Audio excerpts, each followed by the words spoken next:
मोहब्बतों के इमाम सरकार वारिस पाक, आपका ताल्लुक अजमेर के सुल्तान की नगरी से हो, आपका ताल्लुक कालपी शरीफ से हो, मर्रा शरीफ से हो, आपका ताल्लुक बिलग्राम के सरकारों से हो, बरेली के ताजदारों से हो। पीर कौन होता है? क्या बात। कभी पूछा आपने? मैंने पूछा सूफी साहब किबला से, ये पीर कौन होता है? वही जिसकी पर्सनालिटी बड़ी अच्छी है। तो सूफी साहब ने एक जवाब दिया, भाई ना ना ना ना, पीर वो नहीं होता जिसके 2 हाथ और पांव होते। बोले पीर वो नहीं होता। मैंने कहा फिर पीर होता कौन है? बोले किसी पर्सनालिटी का नाम पीर नहीं होता। मैंने कहा फिर पीर होता कौन है? जो समझेगा वही बोलेगा, वरना रिकॉर्डिंग तो हो रही है, बाद में 10-20 लोग तो जरूर समझेंगे इंशाल्लाह। फरमाते पीर वो नहीं है जिसको एक पर्सनालिटी में आप देखते हैं। पीर उस कैरेक्टर का नाम है जो आपने मुरीद होते वक्त पीर से वादा किया है, मैं झूठ नहीं बोलूंगा। ये झूठ ना बोलना, ये किरदार तेरा पीर है। क्या बात, जिंदाबाद जिंदाबाद। समझ रहे आप? मैं गीबत नहीं करूंगा, गीबत से बचना, ये कैरेक्टर तेरा पीर है। मैं आज से हराम नहीं खाऊंगा, हलाल खाना तेरा पीर है। कोई अगर समझा हो तो एक आदमी उठा के अपने हाथों को बोल दे सुभान अल्लाह, सुभान अल्लाह, सुभान अल्लाह। सोचे कि पीरी मुरीदी का ताल्लुक जो हमने आसान समझ रखा है, कितना मुश्किल काम है। आज याला में तारीफें कम हो तो जलसों के इलाके छोड़ दिए जाते हैं। इज्जत कम हो हमारी, हमें ऊंची कुर्सी न मिले, नीचे भले ही सादात बैठे हो, हमें इनसे क्या, इनके खून इनके ब्लड का क्या एहतराम करना, हमें अपने एहतराम की फिक्र होती है। साहिबों, मैं आपसे एक बात बताता हूं, वकूनु मा सादिकीन, जिनका जिक्र बातनी कुरान में है, उनकी शामें उनकी सुबहें कैसे गुजरती थी। समझ रहे हैं आप बोले कि आपको मेरी बातें कुछ समझ में आ रही हैं कि नहीं आ रही? मैं गुजारिश करता हूं आप इन बातों को लेके जाएं। अब ये भूल जाइए कि मेरे पीर का ताल्लुक फला शहर से। अब ये रखिएगा कि मेरा पीर वो है जो किरदार है, मेरा पीर वो है जो कैरेक्टर है। जिंदाबाद। अगर आप सच बोलते रहे तो सच बोलना आपका पीर है। आप अगर हसद से बचते रहे तो आपका हसद से बचना आपका पीर है। सुने, एक साहब का मालूम है क्या हुआ? जलसा था, अब नाम नहीं लूंगा, ये रिकॉर्डिंग हो रही है, बात दूर तक जाती है। वो ये सोच करके जलसे से वापस आए थे कि रास्ते में उन्हें ये खबर लगी थी, जलसे में जिस खतीब का नाम मेरे नाम से बड़ा रखा गया है वो मुझसे जूनियर है। ये सोच करके वापस आ गए। जलसे वालों को फोन किया, बोले तुम्हें तमीज नहीं है, तूने एक जूनियर का नाम सीनियर से ऊपर दिया, उसकी औकात क्या है, उसकी बिसात क्या है? वो 2 कौड़ी का मौलवी है मेरे सामने, तुमने उसके नाम को मेरे नाम के आगे अहमियत दी है। मुझे मेरे बारे में नहीं पता कि मेरे कितने शागिर्द हैं, मेरे कितने जलवे हैं, लंदन और ऑक्सफोर्ड में कहां मेरे बच्चे पढ़ते हैं, वगैरह वगैरह वगैरह। मैं आज आपको एक बात बताता हूं, ये अल्लाह के सच्चे दोस्त जिनके करीब रहने का हुक्म दिया गया, ये होते कैसे हैं। वादा करो इंशाल्लाह इसे भूलेंगे नहीं। क्या बात। वादा करो इंशाल्लाह। बोलो, आपको मैं अपने सर पे रखूंगा, और मेरी बहनें बैठी हुई हैं, उनको भी दीन समझने की जरूरत है, उनका आना पर्दे में अल्लाह कबूल फरमाए। आमीन। देखिए अपने बुजुर्गों की तालीम क्या है, तालीम क्या है मालूम है? एक बड़े अजीम बुजुर्ग गुजरे हैं जिनको दुनिया उमर बिन अब्दुल अजीज कहती है। बेशक, जिंदाबाद जिंदाबाद। मैं ये नाम फिर से लूं, जिनको दुनिया उमर बिन अब्दुल अजीज कहती है। क्या कहती है? उमर बिन अब्दुल अजीज। ऊंची बोले, उमर बिन अब्दुल अजीज कहती है। ज्यादा गुफ्तगू लंबी नहीं होगी और आपको सुनना है, और मैं भी इसी कुत्तों के तरीके से कहीं और भौंकने के लिए जाऊं। अल्लाह, जो मिले इस दरबार से वो तबर्रुक है मेरे लिए। आपकी दुआएं, उलमा किराम की जूतियां, इन आशिकान रसूल का के पैरों का धोवन, खुदा की कसम मेरे लिए तबर्रुक है। हकीकत में एक बात बताता हूं, हुजूर गौस पाक की बता दूं, फिर वो बात बताता हूं। शेख मोहसिन फरमाते हैं कि मेरी महफिल में जो बगदाद जाना चाहता है, जरा हाथ उठा के बोले लब्बैक या गौसे आजम। लब्बैक या गौसे आजम। जरा ऊंची आवाज में, ऊंची आवाज में, लब्बैक या गौसे आजम। लब्बैक या गौसे आजम। सुने, जो मिल जाए यहां से उसे आप नेमत समझें, चाहे वो दुआ हो, चाहे वो गुलाब की पंखड़ियां हो, चाहे वो अगरबत्ती की जली हुई मुबारक राख हो, चाहे इनका फैजान हो, चाहे इनकी बारगाह से कल्बी ततहीर के सामान हो। मालूम है, शेख मोहसिन फरमाते हैं, मेरी मजलिस में एक शख्स आता था, बहुत बड़ा डॉक्टर था, 20 मुल्क से ज्यादा सफर किया था, 20 मुल्क से, लंदन भी गया था वो, और मलेशिया भी गया था वो, इंडोनेशिया भी गया था, ऑस्ट्रेलिया भी गया था। 20 मुल्क से ज्यादा उसने सफर किया था। करोड़ों रुपए उसकी प्रॉपर्टी के नाम पर उसके पास पड़े रहते थे। और मशहूर डॉक्टर था मेरे शहर का, शेख मोहसिन फरमाते हैं, हुजूर देखें आपके दादा की बात, वो फरमाते हैं अचानक उसके अंदर एक बीमारी पैदा हुई। सुनना बेटा, ये बच्चे बैठे हुए हैं मेरे भाई, सुनना भाईजान। फरमाते कि अचानक उसके यहां एक बीमारी पैदा हुई। वो बीमारी क्या थी? वो जिसको भी देखता, भाई जरा 100 रुपए देना, तो अल्लाह, जिसको भी देखता, ओ भाई जी क्या बात है, और 200 देना जरा सा। जेब में पैसे है कि नहीं, बस मांगता रहता। और करोड़पति आदमी था, दिन भर वो लोगों से मांगता, भाई सब्जी लेना है। लोग बोले अजीब आदमी हो, इतनी दौलत है, 20 मुल्क से ज्यादा सफर किए हो, ऑस्ट्रेलिया गए हो, मलेशिया इंडोनेशिया गए हो, लंदन तुमने जाके डॉक्टरी की है, इराक के इरबिल गए हो, तुम कहां कहां तुमने सर्विस की है, इतने पैसे, बिल्डिंग फ्लैट, हर वक्त भीख मांगते हो हर आदमी से। भाई 200 देना था चाय पीना, वो 100 रुपए देना था नाश्ता करना है। दिन भर वो मांगता रहता। शेख मोहसिन फरमाते हैं कि एक दिन मैंने उससे कहा, इधर आ, इतना बड़ा पैसे वाला इंसान, मेरी बहनें सुनना, इतना बड़ा पैसे वाला इंसान तू हर वक्त लोगों से भीख मांगता है, और भाई साहब देना 100 50 देना, तू मांगता क्यों है? खुदा की कसम सुने, जो मिल जाए यहाँ का वही मेरे लिए तबर्रुक है। और इन सरकारों ने करम फरमाया, बुला लिया, ये बड़ी बात है, समझ रहे आप। शेख मोहसिन से उस डॉक्टर ने क्या कहा, वादा करो कभी भूलेंगे नहीं इंशाअल्लाह, इंशाअल्लाह बोले कभी नहीं भूलिएगा। उसने कहा कि मैंने वाकई करोड़ों रुपए कमाए, बहुत ज्यादा पैसे मेरे पास हैं, बहुत पैसे मेरे पास। बोले भीख क्यों मांगता है तू? ओ फला साहब 10 रुपए देना, भाई 10 रुपए देना, 10 रुपए देना। तो उस डॉक्टर ने क्या कहा? उस डॉक्टर ने कहा कि मैं ड्यूटी करते करते करते इराक गया, इराक गया, और इराक में इरबिल शहर में मेरी ड्यूटी लगी। बगदाद शरीफ से करीब है ना इरबिल। बोले मेरी वहां ड्यूटी लगी, और मैं वक्फे वक्फे के बाद हुजूर गौस पाक की बारगाह में हाजिरी के लिए जाया करता था। क्या बात, नाम आए तो सुभान अल्लाह के। सुभान अल्लाह, सुभान अल्लाह। बोले मैं शेख की बारगाह में जाया करता था। बोले फिर तुझे भीख मांगने की कैसी पड़ गया? तुझे तो देने की आदत पड़नी चाहिए, हाँ? तुझे भीख मांगने की आदत कैसे पड़ गई? उसने क्या कहा, रोने लगा डॉक्टर। उसने कहा एक दिन मैं हुजूर गौस पाक की बारगाह बैठा हुआ था, ये बड़ी तालीम है, बगदाद चलोगे ना इंशाअल्लाह? इंशाअल्लाह। ये तैयारी कर लो, ये उसी कालम में एक तालीम ये भी है, उसी शरायत सफर में। सुने आप, उसने कहा मैं शेख की बारगाह बैठा हुआ था, उधर से कितना शेख सुल्तानुर रिजाल की बारगाह बैठा हुआ था, सुल्तानुल कुल की बारगाह बैठा हुआ था, कुतुबुल इंस वल जिन की बारगाह बैठा हुआ था। मैं हुजूर गौसे आजम की बारगाह बैठा हुआ था मवाजिया शरीफ पर, और कुछ पढ़ रहा था। अचानक कोई अंदर कोई शेख एंट्री किए गौस पाक की बारगाह में, और उनके हाथ में नोटों की गड्डी थी। वो सबको पैसे देने लगे, 1000 2000 5000 1000 2000 5000, सबको देते देते देते, सबको देते देते देते देते पैसे वो मेरे पास आए, और मुझे भी उन्होंने उठा करके मेरी भी झोली में जो मेरे हाथ फैले हुए थे ना, उसमें उठा के उन्होंने भी 1000 2000 डाल दिए। जैसे मेरे हाथ में पैसे आए ना, मैं गुस्से में लाल पीला हो गया। सामने हुजूर गौस पाक की बारगाह, और मैं बस, डॉक्टर ने कहा बस। मैं खड़ा हो गया और उस पैसे को अपने हाथ में लेकर के उसे मरोड़ा, और मरोड़ कर उसके चेहरे पर मारा। मैं पकड़ से, 2 कौड़ी के इंसान, तू मुझे क्या लकीर का फकीर समझता है? तुझ जैसों को, तुझ जैसों के कबीले को खरीद लूं मैं, इतने पैसे मेरे पास हैं अपने मुल्क में, तेरी मजाल कैसे पड़ी मुझे फकीर समझने की? तूने मेरी झोली में पैसे कैसे डाले? उसने खामोशी अख्तियार की, और गौस पाक की बारगाह में देखा, उसकी आंखों में आंसू आए, वो चला गया। तो वो डॉक्टर कहता है शेख मोहसिन से कि शेख साहब, जिस दिन मैंने हुजूर गौस पाक की बारगाह में मिलने वाली उस नेमत का मैंने मजाक उड़ाया है, तब से लेके आज तक मांग ही रहा हूं, कभी पूरा नहीं, आज तक मांग रहा हूं, आज तक पेट न भरा, अब तक कासे सवाल, एक कासे गदाई फैलाए हुए हो।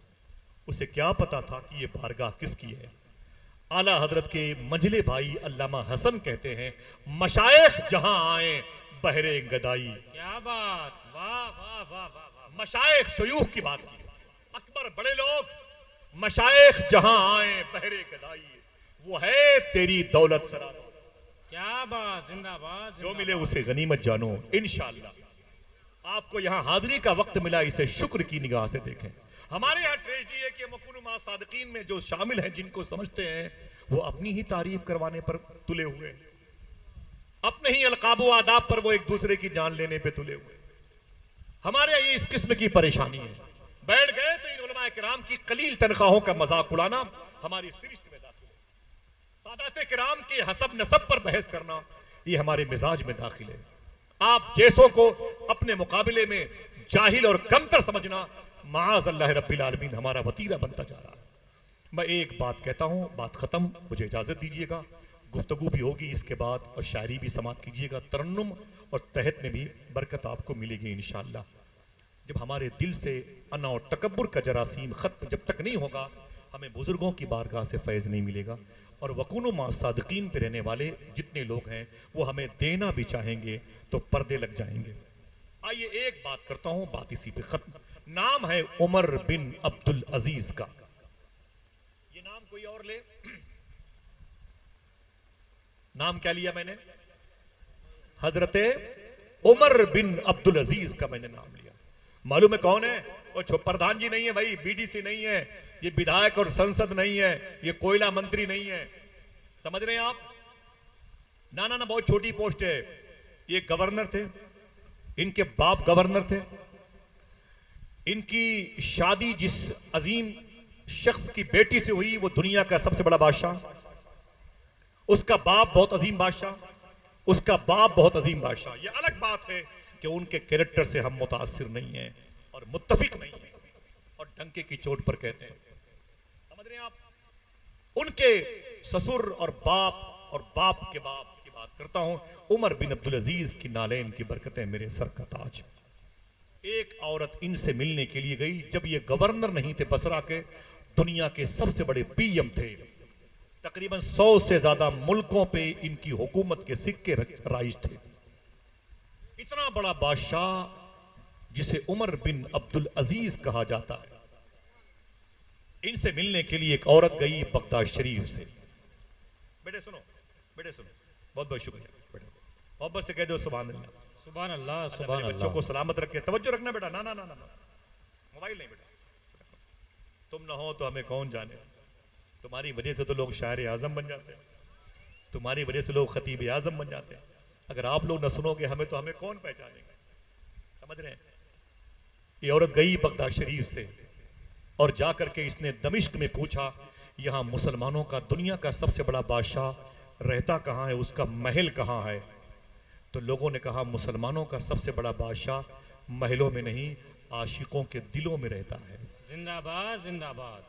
नजराने की इतने मोटे मोटे पैसों से बिल्डिंग बना ली गई। कभी अपने बुजुर्गों के नाम से एक फ्रिज का इंतजाम कहीं किसी गरीब मोहल्ले में नहीं लगा। अल्लाह, माफी चाहता हूं, हाँ माफी चाहता हूं। कभी यह ना पूछा गया इस इलाके के मकतब के मुदर्रिसीन की तनख्वाहें कितनी।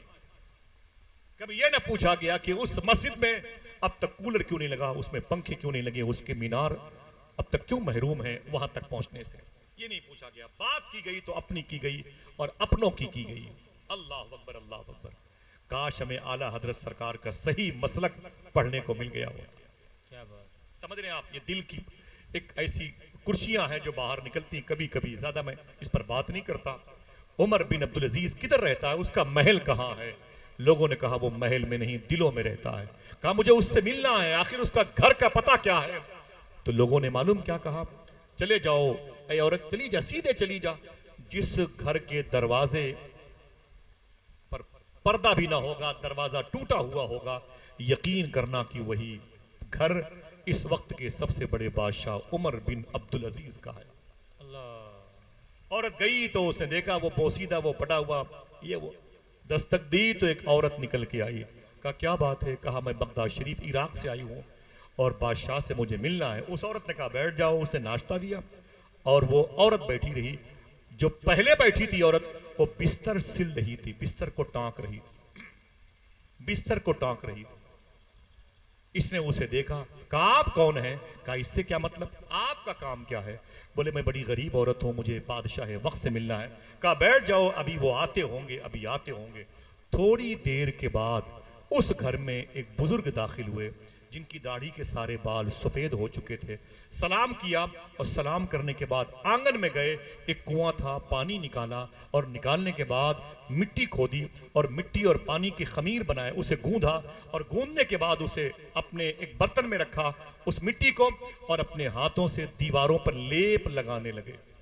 अल्लाह। लेप जब लगा रहे थे, इराक से जाने वाली औरत ने बिस्तर सिलने वाली औरत से कहा, अरे औरत सुन, ये जो मजदूर तेरे घर में मजदूरी कर रहा है ये निगाहों का अय्याश है। कहा क्यों? कहा ये जब से आया है बार बार तेरी तरफ देखता है, इसे घर से बाहर कर दे वरना ये किसी दिन बदतमीजी को जाहिर कर देगा। उस औरत ने सुई और धागा और बिस्तर लपेट करके किनारे किया। कहा आप कहाँ से आई हैं? कहा मैं तो बगदाद शरीफ से आई हूँ। कहा किससे मिलना है? कहा कि इस वक्त के मोमिनों के अमीर उमर बिन अब्दुल अजीज से मिलना है।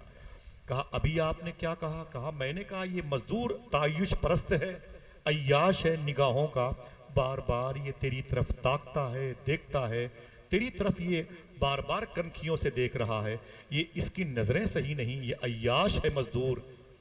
उस औरत ने रोते हुए कहा, अय बगदाद शरीफ से आने वाली औरत, तुझे नहीं पता ये कौन है? कहा नहीं। कहा यही इस वक्त के मोमिनों के अमीर उमर बिन अब्दुल अजीज है। क्या बात, जिंदाबाद जिंदाबाद। यही है, यही है। इतना सुनना था, वो कांपने लगी। कहा मुझसे इतनी बड़ी खता हो गई, इतने बड़े बादशाह जिसकी धमक सूरज के निकलने और डूबने तक सुनाई दे रही है, वो अपने घरों की दीवारों पर मिट्टी से लेप लगाता है। तो उस औरत ने कहा मदीने वाले आका की यही तालीम है। अल्लाह अल्लाह अल्लाह, मदीने वाले आका की यही तालीम है। औरत डर गई। बाद में जब बैठे उमर बिन अब्दुल अजीज, फरमाया अय औरत क्या बात है, कहां से आई है? जुमला सुनना इस बातों को, उलमा किराम जानते हैं इन चीजों को। आज हमारी मदह सराई हो तो हम खुश, हमारे सामने इन सरकारों का देर तक जिक्र हो तो नाखुश, किसी दूसरे सिलसिले की बात की जाए तो हमारे लिए पसीने आते हैं। जब तक हमारी मदह सराई ना हो हमारी शिकम परवरी नहीं होती है। अल्लाह अकबर। उमर बिन अब्दुल अजीज ने कहा अय औरत क्या चाहती है? उसने कहा हुजूर मेरे शौहर का इंतकाल हो गया, मेरी 5 बेटियां हैं। कितनी? ऊंची बोले भाई। मेरी 5 बेटियां हैं और मेरे उनका गुजारा नहीं हो पा रहा है। आप कुछ तनख्वाह, कुछ पेंशन, कुछ पैसे दे दें माहिवार, हर महीने मुझे मिलते रहें, कोई कागज पे लिख के दे दें, मैं बगदाद के गवर्नर को दिखा दूंगी, वो मुझे कुछ न कुछ पेंशन के नाम पर देता रहे ताकि मेरी बच्चियां पल जाएं। उमर बिन अब्दुल अजीज ने लेटर पैड निकाला और फरमाया कलम लेकर के तेरी पहले वाली बेटी का नाम क्या है जो बड़ी है? उसने नाम बताया और उसका नाम लिखा, उसकी उम्र लिखी और आगे लिखा इसको हर साल हुकूमत बगदाद की तरफ से हर महीने 5,000 रुपए मिलेंगे।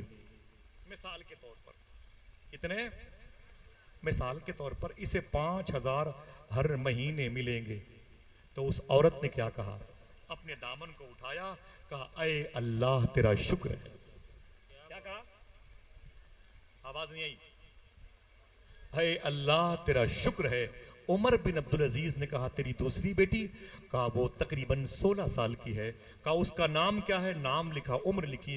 कहा इसको भी बगदाद के गवर्नर की तरफ से 5,000 हर महीने मिलेंगे। औरत ने फिर दुपट्टा उठाया, कहा अय अल्लाह तेरा शुक्र है।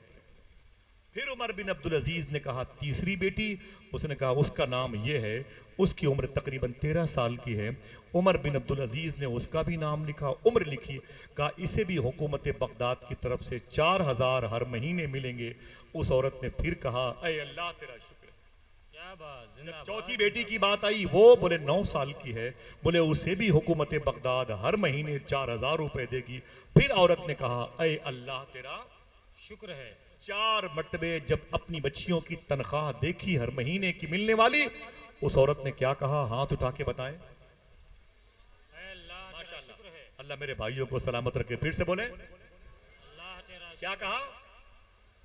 ऊंचे बोले अय अल्लाह तेरा शुक्र है, अय अल्लाह तेरा शुक्र है। इतना कहा। अब बची कौन? एक बेटी। कहा तेरी पांचवी बेटी?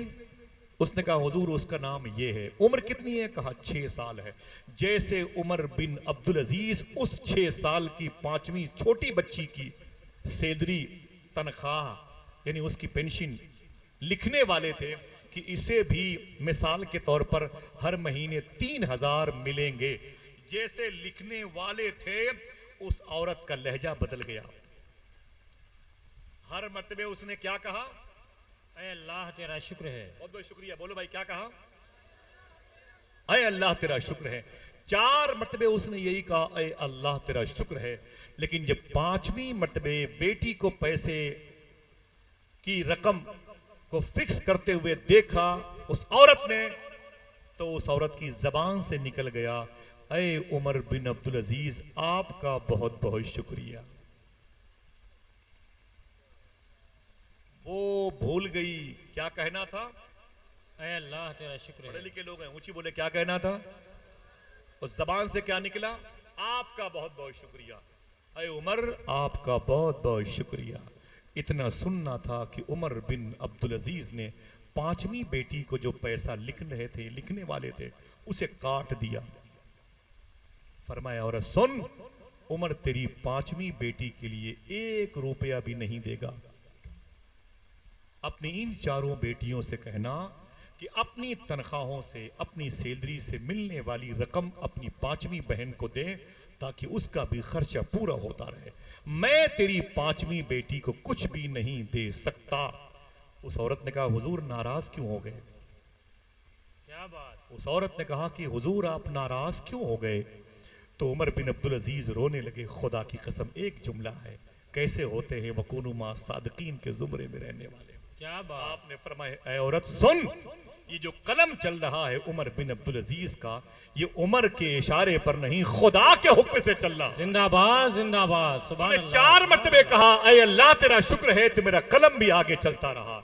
जब तेरा लहजा बदल गया तूने कहा उमर आपका बहुत बहुत शुक्रिया। अरे उमर तुझे क्या देगा? उमर खुद बेलिबास पैदा हुआ। जिंदाबाद जिंदाबाद। उमर तुझे क्या देगा? तूने उमर की तारीफ क्यों की? मैं तो बेलिबास पैदा हुआ था। कौन सी पासबुक लेके मैं पैदा हुआ? कितने मेरी मुट्ठियों में खजाने थे। बोल औरत, मैं तो नंगा पैदा हुआ था, मेरे पास कोई दुनिया नहीं थी। ये सारी करम नवाजियां मेरे परवरदिगार आलम की हैं।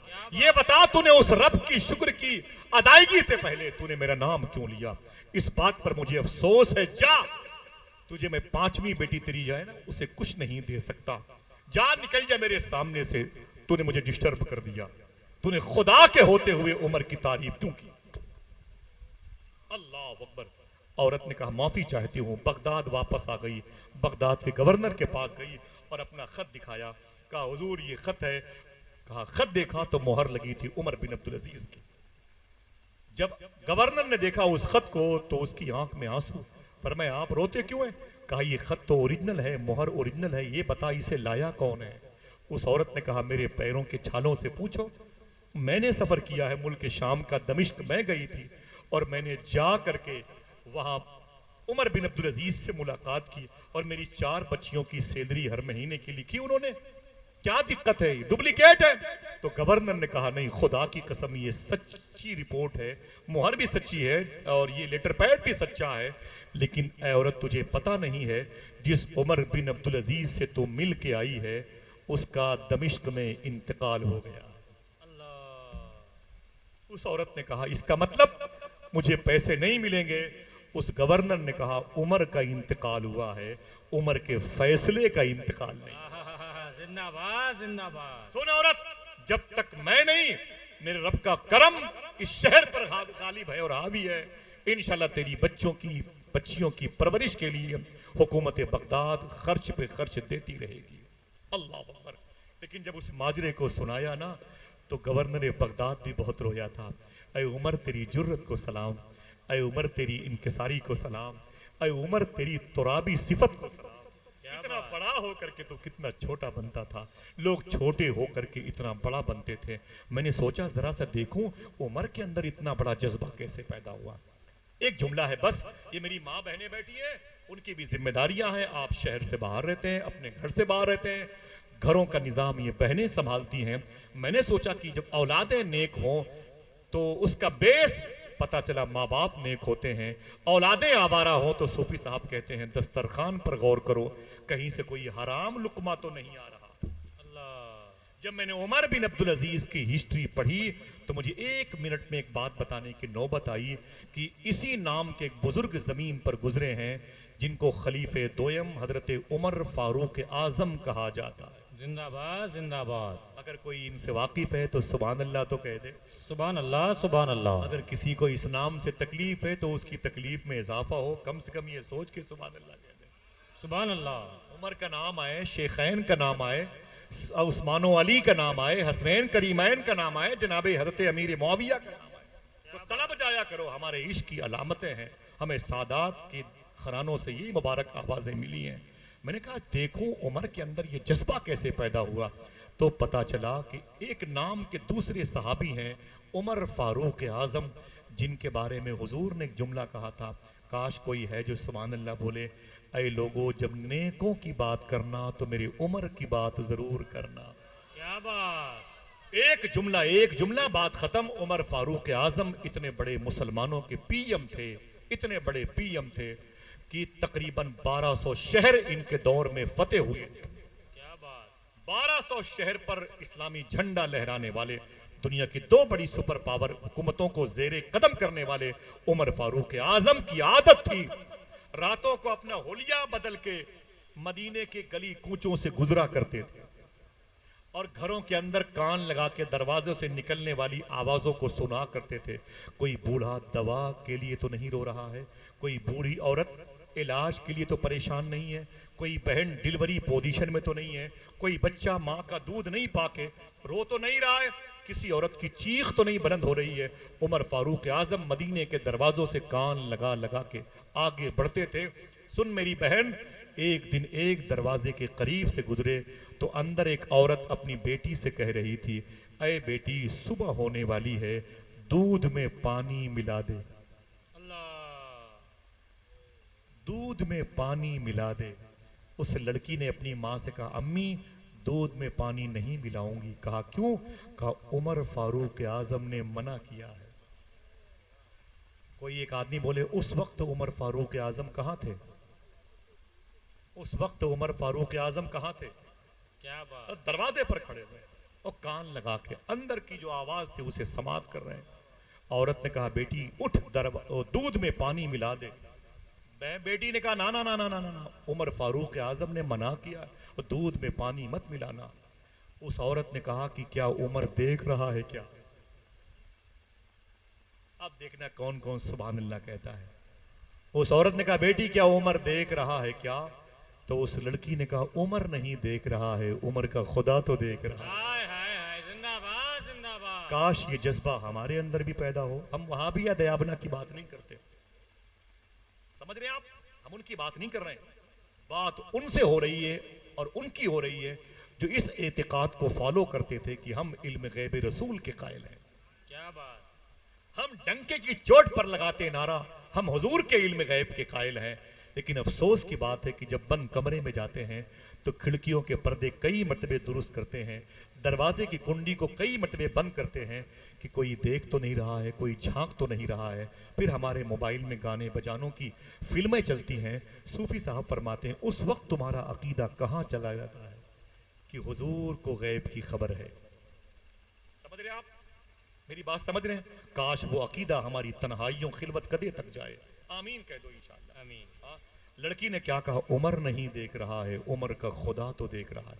उमर फारूक आजम ने दरवाजे पर निशान लगाया और निशान लगा के वापस आ गए और सुबह को अपने घर में बैठे तो अपने चारों बच्चों को बुलाया, बेटों को बोले बैठ जाओ। आपके चारों बेटे बैठ गए। पुलिस को बुलाया, कहा मदीने की फलां गली में चले जाओ, दरवाजे पर इस किस्म का निशान लगा हुआ है, जो भी उस घर में मर्द औरत हो उन्हें गिरफ्तार करके पकड़ कर लेके आओ। गए तो उस घर में कोई ना था, वही माँ और उसकी बेटी थी। दोनों को बुला के उमर फारूक आजम के दरबार में लाया, फरमाया बैठ जाओ बैठ जाओ। औरत बैठ गई, उसकी बेटी बैठ गई, दाएं तरफ उनके चारों बेटे बैठे हुए थे। उमर फारूक आजम ने कहा खबरदार झूठ न बोलना, अय औरत झूठ न बोलना, ये बता रात में आखिरी हिस्से में किसने कहा था दूध में पानी मिला दे? अल्लाह। किसने कहा था दूध में पानी मिला दे? औरत ने समझ लिया कि ये खबर उमर को हो गई है। उसने कहा कि हुजूर ये गलती मुझसे हुई है कि मैंने कहा था दूध में पानी मिला दो। उमर फारूक आजम ने कहा अच्छा ये किसने कहा था? दूध में पानी मिलाने के लिए उमर फारूक आजम ने मना किया। उस लड़की ने कहा हुजूर अल्लाह के हुक्म से ये बात मैंने कही थी। उमर फारूक आजम ने कहा अच्छा ये किसने कहा था कि क्या उमर देख रहा है क्या? उस औरत ने कहा हुजूर ये बात मैंने कही थी। आपने कहा अच्छा ये किसने कहा था? उमर नहीं देख रहा है तो क्या हुआ, उमर का खुदा तो देख रहा है। क्या बात। लड़की ने कहा हुजूर ये बात मैंने कही थी। उमर फारूक आजम रोने लगे और रो करके अपने बेटों से मुखातिब हुए और फरमाया अय मेरे बेटो, तुम चार हो, तीन अपनी अपनी शादियां अपनी मर्जी से हुजूर के आईन आर्टिकल के मुताबिक कर लेना, लेकिन मैं चाहता हूं तुम चारों में से कोई एक अपनी शादी मेरी ख्वाहिश और मेरी मर्जी के मुताबिक कर ले। बेटों ने कहा क्यों, आप किससे हमारी शादी करना चाहते हैं? उमर फारूक आजम ने कहा इस लड़की को मैं अपने घर की बहू बनाना चाहता हूं। जिंदाबाद जिंदाबाद, सुभान अल्लाह। जीते सुभान रहिए अल्लाह। जीते रहिए, अल्लाह सलामत रखे मेरे भाइयों को। जरा फिर से अपने माँ बाप की मगफरत के लिए बोल दें सुभान अल्लाह। सुभान अल्लाह। अल्लाह उलमा सुभान की अल्लाह। कलील तनख्वाहों में बरकतें अता फरमाए, आमीन। हमें इन सादात की जूतियों की ताजीम बजा लाने की तौफीक अता फरमाए। आमीन। सरकार अरमान शाह के उर्स के एहतराम में हमें हर वक्त जो है सर बकफ रखे और हमारे दिल को कासे गदाई बना के यहाँ हाजिर होने की तौफीक अता फरमाए। उमर फारूक आजम ने फरमाया कि अरे मेरे बेटो, मैं इस और लड़की को अपने घर की बहू बनाना चाहता हूँ। जज़ाकल्लाह। कहा क्यों? कहा क्यों? तो उमर फारूक आजम ने कहा सुन मेरे बेटो, सुनो मेरे बेटो।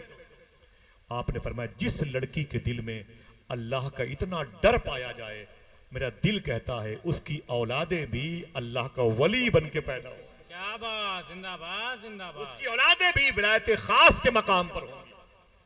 इतना सुनना था, एक बेटा खड़ा हो गया, बोले अब्बू अगर आपका दिल कहता है तो मैं तैयार हूं इस लड़की को अपने निकाह में लाने के लिए।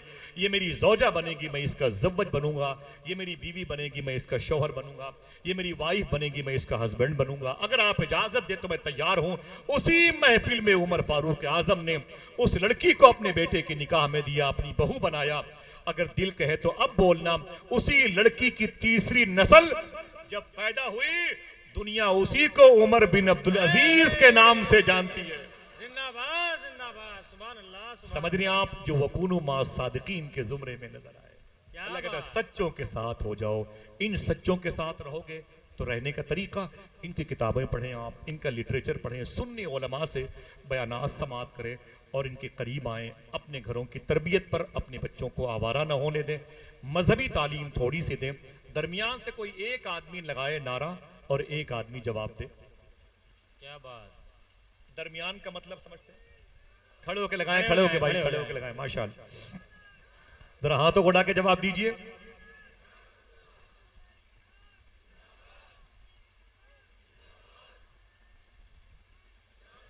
अल्लाह सलामत रखे मेरे भाइयों, मेरे दोस्तों, अपने बुजुर्गों को ये साए में रखे। सरकार अरमान शाह की चौखट से हमारे सर का ताल्लुक लगा रहे। हमें सादात की, हमें बुजुर्गों की, हमें मशाइख किराम की अल्लाह ताज़ीम की तौफीक अता फरमाए। आमीन कह दो। आमीन। अगर आप चाहते हो कि औलादें नेक हो, मैं अपनी माँ बहनों से गुजारिश करता हूँ कि औलादें आपके बुढ़ापे का सहारा बने या ना बने, आपकी मग़फ़िरत का सामान बन जाए, तो ज़रूरी यह है कि अपने दस्तरखान को हलाल रोटियों से सजा दो। क्या बात। इंशाअल्लाह बोले इंशाअल्लाह। इंशाअल्लाह। हुज़ूर गौसे आज़म ने फरमाया तुम सच बोलते रहो और हलाल खाते रहो, अब्दुल कादिर तुम्हारी बख्शिश की जिम्मेदारी ले लेता है। क्या बात। कभी जिंदगी में, कभी जिंदगी में, कभी जिंदगी में शरीयत के खिलाफ कोई बात मेरी ज़बान से निकली हो तो मैं तौबा करता हूँ। अस्तग़फ़िरुल्लाह रब्बी मिन कुल्लि ज़ंबि व अतूबु इलैहि, ला इलाहा इल्लल्लाहु मुहम्मदुर रसूलुल्लाह सल्लल्लाहु तआला अलैहि वसल्लम। अल्लाह फरमाता है सच्चों के साथ हो जाओ। उन्हीं सच्चों में एक नाम सरकार अरमान शाह का है, जो गोंडा, बस्ती, संत कबीर नगर, डुमरिया, डोकम, इन मुबारक इलाकों में अपने फैज़ान से माला माल कर रहे हैं। सादुल्ला नगर की बस्ती ये छोटी सी बस्ती है, लेकिन अल्लाह के ख़ास दोस्त के फैज़ान से ये बस्ती माला माल है। आज इस ज़मीन पर अवामुन नास का एक बड़ा ही मुबारक तबका कसीर हुजूम के साथ नहीं आया, ना नजर आने वाले लाखों फरिश्ते इस महफिल में आए हैं। ये हदीय तशक्कुर की बात है। दुआ करो अल्लाह हमें इस्तिफादा की तौफीक अता फरमाए, नमाजों की पाबंदी की तौफीक अता फरमाए, सच बोलने और हलाल खाने की तौफीक बख्शे। बहुत बहुत शुक्रिया, इजाज़त दें, फिर किसी मौके पर मुलाकात होगी। हाजी सलीम भाई को मैं बहुत बहुत मुबारकबाद पेश करता हूँ। इनका दिल जितना पाक और मुनज़्ज़ा और मुसफ़्फ़ा है, अल्लाह मेरे दिल को भी पाक और साफ़ कर दे। अस्सलामु अलैकुम व रहमतुल्लाहि व बरकातुहू।